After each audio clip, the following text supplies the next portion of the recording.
이 저녁에 오신 여러분들 환영하고 축복합니다. 주의 말씀의 은혜 가운데 여러분들의 삶이 풍족해지고 또 은혜의 삶을 살아갈 수 있길 소망합니다. 자, 오늘 말씀 이제 우리가 지난주에 또 한나와 분인나에 대해서 함께 말씀을 나누었죠. 한나는 어땠습니까? 정말로 분인나가 그렇게 그 마음을 격동시키고 그래서 정말 원통하고 분노할 때 어떻게 했어요? 그걸 세상이나 또 사람에게 풀지 않고 하나님에게 나아갔다 그랬죠. 하나님에게 나아가서 하나님께 매달리고 하나님께 통곡하면서 기도했다 그랬어요. 그렇게 기도하니까 하나님께서 어떻게 하셨습니까? 그 기도를, 그 한나의 간절한 기도, 그리고 진실한 기도를 들으시고 응답하신 거예요. 그래서 한나에게 아들을 주셨는데 그 아들이 누구예요? 그 아들이 누구예요? 네, 사무엘입니다. 사무엘. 우리가 이제 잘 아는 사무엘이죠. 한나는 기도할 때 이제 소원을 했죠. 이제 아들을 낳으면 그 아들을 하나님께 드리겠습니다. 그래서 젖을 떼기 전까지만 자기가 기르고 그 이후에는 하나님께 온전히 드려서 이제 성전에서 이제 보내기로 한 거예요. 그래서 그 소원을 했기 때문에 사무엘을 낳고 젖뗄 때까지만, 그 젖뗄 때까지만 자신이 키우고 이후에는 성전으로 보내는 거예요. 엄마의 품을 떠나서 그 어린 아이가, 그 어린 아기가 이제 엄마의 품을 떠나서 성전에 가서 이제 제사장들과 함께 하나님의 말씀을 듣고 배우고 또 율법을 배우면서 그래서 성전 안에서 자랐다는 것이죠. 성전에서 하나님의 말씀과 율법을 배우면서 이제 하나님의 사람으로 선지자이면서 또 하나님께서 쓰실 하나님의 도구로 일꾼으로 점점 자라가는 거예요. 자라갈 때 이제 하나님께서 사무엘을 부르시는 것이 오늘 말씀의 주된 내용이에요.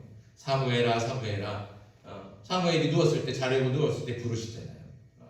이렇게 불렀지만 사무엘은 잘 몰랐어요. 그러나 계속 부르고 순종할 때, 부르실 때마다 순종하며 나아갈 때 하나님께서 사무엘에게 하나님의 말씀을 주시는 겁니다. 이게 이제 오늘 주된 말씀인데, 내용인데, 오늘 이 밤에는 하나님께서 사무엘을 부르시던 그때에 우리가 주목해서 말씀을 나누려고 합니다. 오늘 본문 1절은 하나님께서 사무엘을 부르시던 때가 어떤 때인지 그 시대적 상황에 대해서 설명해 주고 있습니다. 1절 말씀 우리 한번 같이 읽어볼까요? 시작. 아이 사무엘이 엘리 앞에서 여호와를 섬길 때에는 여호와의 말씀이 희귀하여 이상이 흔히 보이지 않았더라. 아멘. 여기 뭐라고 말씀하고 있어요? 여호와의 말씀이 희귀하다. 이상이 잘 보이지 않았다. 이렇게 말씀하고 이게 이 시대를 대표하는 말씀이에요. 하나님께서는 선지자나 제사장이나 사사를 통해서 하나님의 말씀을 들려주시고 때로는 꿈이나 환상으로 보여주십니다. 하지만 엘리가 이스라엘의 사사이면서 또 선지자이면서 또 제사장으로 있을 때 그때는 하나님의 말씀이 희귀했다. 이렇게 말씀하고 있어요. 희귀했다는 게 무슨 뜻이에요?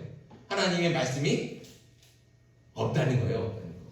드물다는 거죠. 드물다는 거는 그냥 가뭄에 콩나듯이 맞나요? 가뭄에 콩나듯이 그 말이 맞잖아요. 맞는 말이에요. 아무튼 그렇게 하면 희귀한 거예요. 눈 씻고 찾아봐도 잘 못 보이는 거예요. 안 들리는 거죠. 하나님의 말씀이 들리지 않았다는 겁니다. 거기다 꿈도 환상도 보이지 않았습니다. 그런데 하나님의 말씀이라는 거는 우리가 아무리 귀를 기울여도 누가 말씀 안 해주시면 들을 수가 없잖아요. 그렇죠? 누가 말씀해 주셔야 되는 거예요? 하나님이 말씀을 해주셔야 들을 수 있는 거예요. 이상도 마찬가지죠. 하나님께서 보여주셔야 볼 수 있는 거예요. 그런데 여기 하나님의 말씀이 희귀했다, 들리지 않는다, 이상이 보이지 않는다, 그러면 하나님께서 말씀을 안 하시는 것 같잖아요. 하나님께서 입을 꼭 닫고 말씀을 안 하시고 하나님께서 아무것도 안 보여주시고 그런 이상을 보여주시지 않는 것 같이 해석될 수 있어요. 그러나 과연 그럴까요? 하나님께서 말씀을 안 하실까요? 하나님께서 아무것도 보여주시지 않을까요? 그렇지 않다는 것이죠. 하나님의 말씀이 들리지 않고 이상이 보이지 않는 이유가 있습니다. 2절 말씀에 이렇게 말씀하죠. 엘리의 눈이 점점 어두워가서 잘 보지 못하는 그때 그가 자기 처소에 누웠고. 자, 눈이 어두워졌다는 거예요. 여기 2절 말씀에 나오는 엘리가 누굽니까? 엘리는 이스라엘 백성들과 하나님 사이를 중보하는 대제사장이면서 동시에 백성들을 잘 다스려서 하나님의 백성으로서 그 거룩함을 지켜나갈 수 있도록 그렇게 인도해야 될 사사, 그게 바로 엘리라는 것이죠. 또 사사이고 대제사장일 뿐만 아니라 하나님의 말씀을 대언해서 하나님의 말씀을 이스라엘 백성들에게 들려줘야 될 선지자이기도 합니다. 엘리가 바로 그런 사람이라는 거죠. 엘리는 이렇게 백성들을 바른 길로 인도해야 될 막중한 책임과 의무가 있는 이스라엘의 지도자입니다. 하지만 안타깝게도 엘리는 전혀 그런 역할을 다 하지 못하는 것이죠. 2절에 엘리의 눈이 어두워서 보지 못했다, 이 말은 단지 시력이 나빠져서 글씨가 잘 안 보인다, 이런 뜻이 아니에요. 여기 눈은 영적인 세계를 볼 수 있는 영의 눈을 의미합니다. 또 믿음의 눈으로만 바라볼 수 있는 믿음의 눈을 얘기하는 것이죠. 그 영의 눈과 믿음의 눈이 어두워졌다는 겁니다. 여기 눈이 어두워졌다는 것은 다시 말해서 영적으로 무감각해진 그런 상태를 말해주는 겁니다. 영적인 모든 감각이 둔해지고 또 이렇게 무뎌져 가니까 하나님께서 말씀하시는데도 말씀을 듣지 못하는 거예요. 그게 하나님의 말씀인지 알아듣지 못하는 것이죠. 또 하나님께서 보여주시는데도 그게 이상인지 알아듣지 못하는 거예요. 그 안에 하나님께서 무슨 뜻이 있는지, 무슨 뜻을 가지고 이거 이상을 보여주시는지를 도대체 알 수가 없다는 겁니다.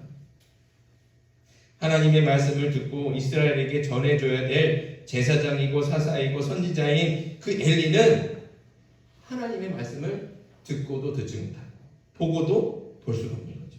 그러니까 그런 역할들을 사사로서 선지자로서 대제사장으로서 그런 역할을 하나도 못하는 거예요. 그러니 사람들이 어떻게 하겠습니까? 이스라엘 백성들이 어떻게 하겠어요? 가뜩이나 사사시대는 자기 소견에 옳은 대로 행하는 시대잖아요. 그러니까 자기 마음대로 사는 시대예요. 자기 마음에 미움이 생기면 가서 그냥 한 대 쥐어박아도 누가 뭐라는 사람이 없어요. 죽여도 사람이 뭐라 그러지 않고, 자기 마음에 욕심이 생겨도 뭔가 가지고 싶으면 그냥 가서 약탈해 가는 거예요. 때려서 빼앗는 거예요. 속여서 빼앗고. 음란한 마음이 들면 그냥 남자든 여자든 가침없이 가서 이 사람 저 사람 음란하게 물란하게 살아가는 세대가 바로 사사시대예요. 자기 마음의 소견대로, 자기 소견에 옳은 대로 행하는 거예요. 근데 그것들을 어떻게 제어하고 바른 길로 인도해줘야 될 엘리가 제 역할을 못하니까 악과 죄가 더 극심한 게 바로 엘리의 띠였습니다. 그 악과 죄의 중심에 누가 있느냐? 바로 이스라엘의 제사장 엘리의 두 아들이 있습니다. 엘리의 아들들이 행한 악에 대해서 사무엘서는 이렇게 말씀하고 있습니다. 우리 2장으로 한번 넘어가 볼까요? 2장 앞으로 좀 가보면 2장 17절, 2장 17절 같이 한번 읽겠습니다. 시작. 이 소년들의 죄가 여호와 앞에 심히 크면 그들이 여호와의 제사를 멸시함이었더라. 아멘. 엘리의 아들들이 뭐 한다고 했어요? 여호와의 제사를 멸시했다는 거예요. 멸시했다. 그러니까 이거는 제사를 멸시한 게 아니라 하나님을 멸시하는 거죠. 어떻게 멸시하느냐? 이스라엘은 여러 종류의 제사들이 있죠. 번제, 소제, 그 다음에 뭐 화목제, 속건제, 속죄제. 대표적으로 이 5개 제사가 5대 제사입니다. 그런데 이 중에 소제는 곡식으로 드리는 거예요. 곡식. 그리고 나머지 이제 속죄, 번제, 화목제, 속죄제, 속건제, 이 4가지 제사는 동물을 잡아서 그것을 이제 제사로 드리죠. 제물로 드리죠. 이 중에서 이제 번제는 가죽만 벗겨서 가죽만 남기고 다 태우는 겁니다. 그러니까 남는 게 하나도 없어요. 가죽만 남는 거죠. 그러니까 제사장들에게 돌아갈 게 없어요. 고기가 없죠. 이제 나머지는 속죄제, 속건제는 제사장들의 몫으로 고기가 돌아갑니다. 그리고 화목제는 이제 이렇게 흔들어 드립니다. 요제라고 하는데, 그 동물의 가슴을 이렇게 흔들어 드리거든요. 그 요제로 드린 거. 그리고 앞다리, 동물의 앞다리, 그거를 이렇게 들어 올려서 드린다. 그래서 거제라고 해요. 그 거제, 이 거제는 제사장의 몫으로 돌아갑니다. 그러니까 제물의 앞가슴과 앞다리가 그렇게 제사장 몫으로 고기로 돌아가게 되는 것이죠. 그게 제사장의 몫입니다. 이렇게 제사마다 율법을 따라야 되는 그런 규례가 있습니다. 제사마다 다 그런 규례가 있죠. 그런데 제사를 집행하고 도와야 될 제사장인 엘리의 아들들은 이 모든 율법과 규례들을 다 쌍끌이 무시하는 겁니다. 그리고 자기가 하고 싶은 대로, 자기 욕심대로 마음대로 행하는 거예요. 그래서 제물을 드리는데, 제사로 이제 제물을 드리잖아요. 그럴 때 갈고리 하나씩 들고 다니면서 이렇게 제물을 푹 찔러갖고 걸리면 그냥 가져가는 거예요. 이거 나 오늘 내가 먹을 거야. 가져가는 거예요. 그게 뭐가 됐든지 간에 다 이렇게 쑥쑥 가져가는 거예요. 더 심한 거는 아직 제물로 드리지도 않았는데 이제 동물을 잡아가고 각을 떠갖고 이제 대단히 막 올리려고 그러는데 가갖고 난 이제 날고기 먹고 싶은데 구워 먹고 싶은데 나한테 날고기를 내놔라, 생고기를 내놔라 협박하면서 그 제물을 강탈해 가는 거예요. 강탈해 가는 거예요. 엘리의 아들들이, 제사장이 아들들이 그렇게 악을 행했다는 겁니다. 하나님을 섬기고 예배해야 될 제사장이 오히려 앞장서서 하나님을 무시하고 멸시하고 있으니 얼마나 악한 죄입니까? 제사장이 이러고 다니는 거예요. 그런데 더 악한 죄가 있습니다. 이렇게 하나님을 멸시하는 죄를 짓고 있는 아들들에게 아버지 엘리는 아무것도 하지 않는다는 거예요. 꾸짖지도 않고 말리지도 않고 못하게 막지도 않았습니다.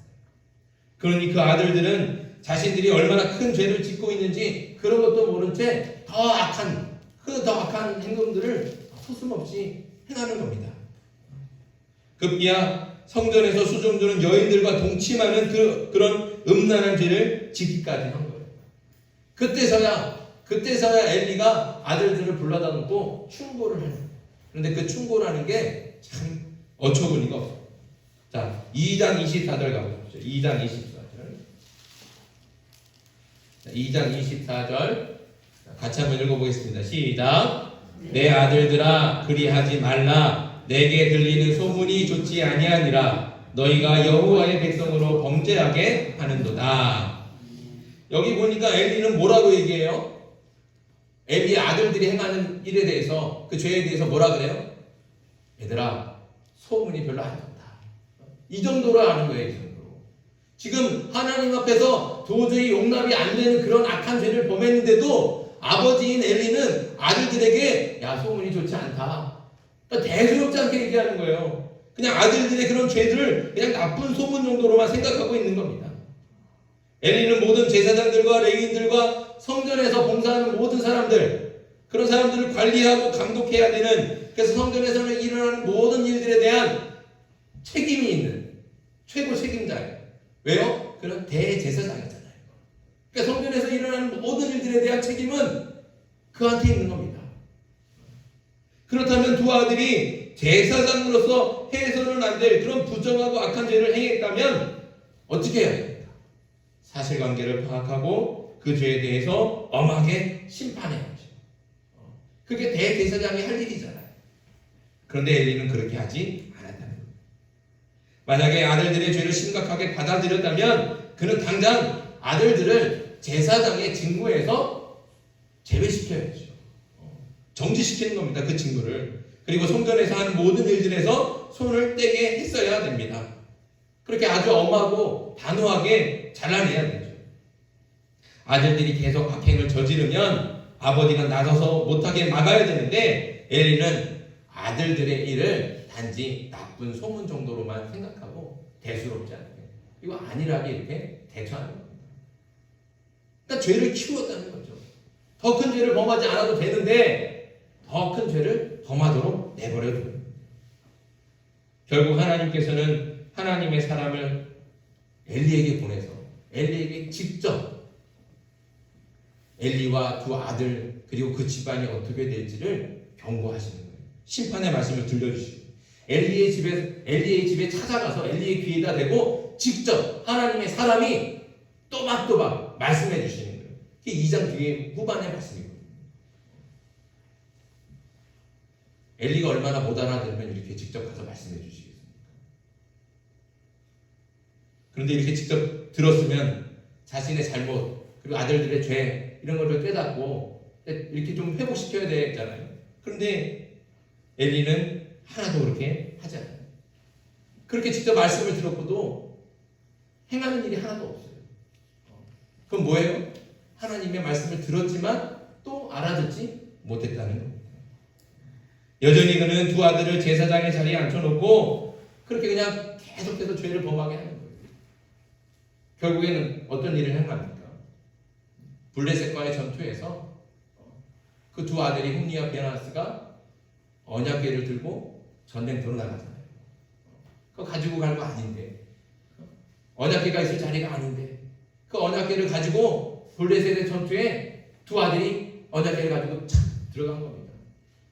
어떻게 됐습니까? 언약궤는 블레셋에 빼앗기고 두 아들은 전쟁 중에 비참하게 죽었어요. 그리고 그 소식을 들은 엘리는 어떻게 됐습니까? 그 소식을 들은 엘리도 그 소식을 듣는 중에 앉아있던 의자가 뒤로 넘어지면서 목이 부러져갖고 죽어버렸습니다. 온 가족이 이제 풍지박산이 나고 멸망합니다. 오늘 이 말씀에 대해서 이렇게 이 모든 집안이 완전히 풍지박산이 나고 멸망하게 된 그 이유가 무엇일까요? 오늘 말씀 읽었던 말씀에 우리 13절 한번 다시 보시죠. 3장 13절. 3장 13절 같이 한번 읽습니다. 시작. 내가 그의 집을 영원토록 심판하겠다고 그에게 말하는 것은 그가 아는 죄악 때문이니 이는 그가 자기의 아들들이 저주를 자청하되 금하지 아니하였음이니라. 이렇게 엘리의 집안이 완전히 망한 것은 물론 아들들의 죄도 있죠. 제사장으로서 하지 말아야 될 죄, 그런 악행들을 행했죠. 그런데 더 큰 악은 뭐예요? 하나님께서 더 분해하시는 건 뭐예요? 아버지가 아들들의 죄를 막지 않았다는 거예요. 그게 더 큰 죄예요.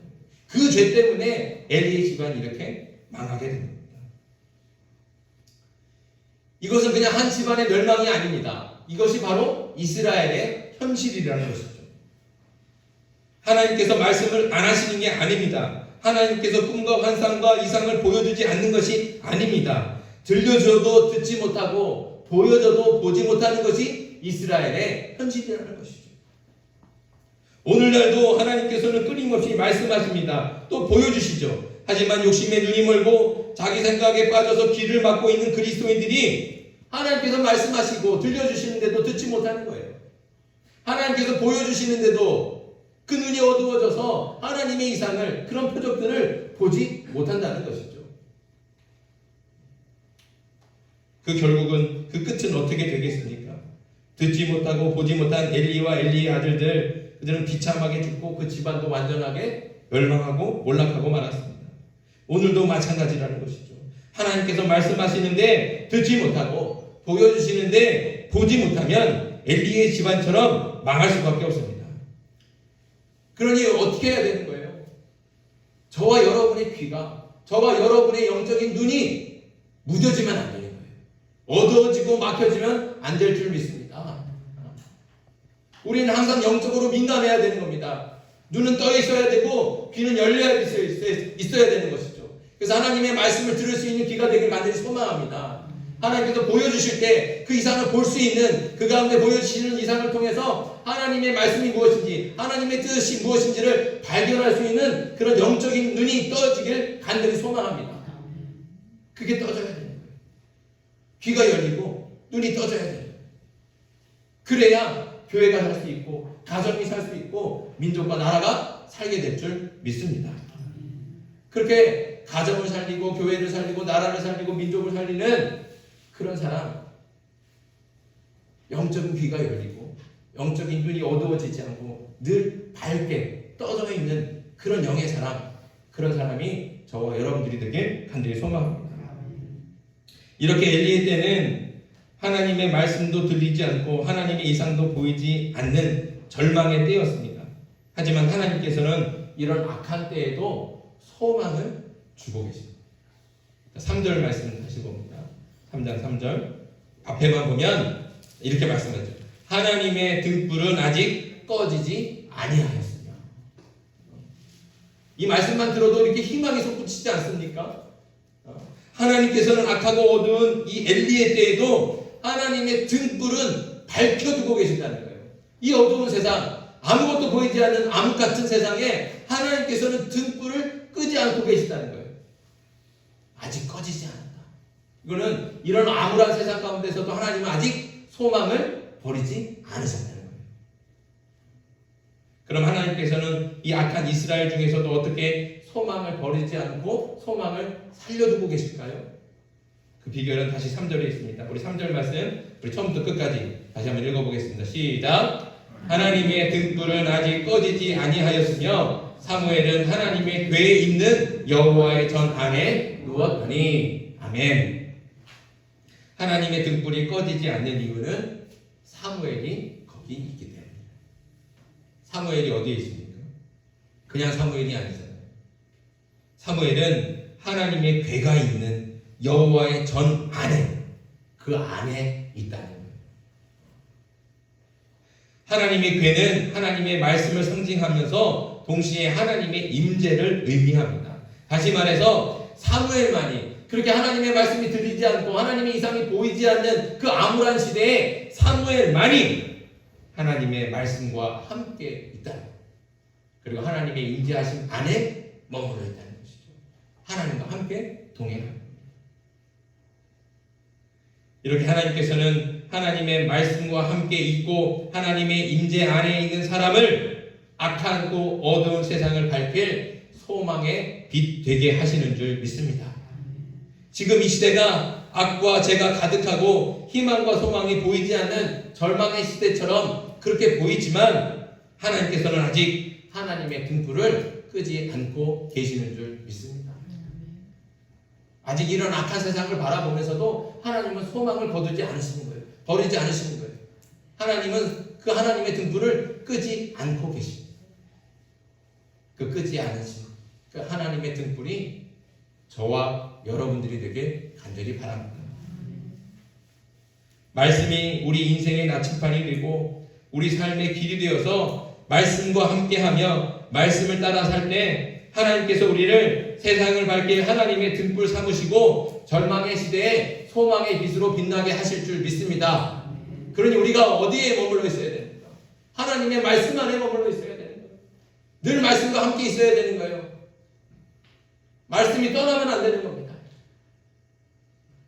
그 말씀이 양식이 돼서 아침에 먹고 점심에 먹고 저녁에 먹고 그 말씀을 양식으로 삼아서 그 말씀으로 힘을 얻고 능력을 얻어야 되는 것이죠.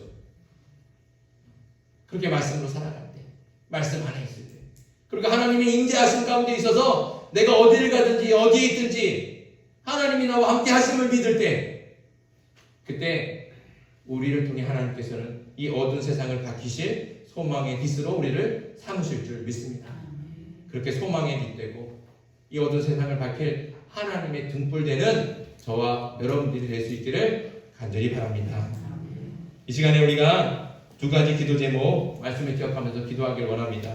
기도할 때 하나님, 우리 영의 눈과 믿음의 눈이 어두워지지 않게 해주시옵소서. 주의 말씀을 들을 만한 귀와 주의 이상을 볼 수 있는 그런 영의 눈이 띄어지게 해주시옵소서. 또한 하나님, 우리가 죄와 악으로 어두운 세상에서 하나님께서 밝혀주신 등불이 되게 해주시옵소서.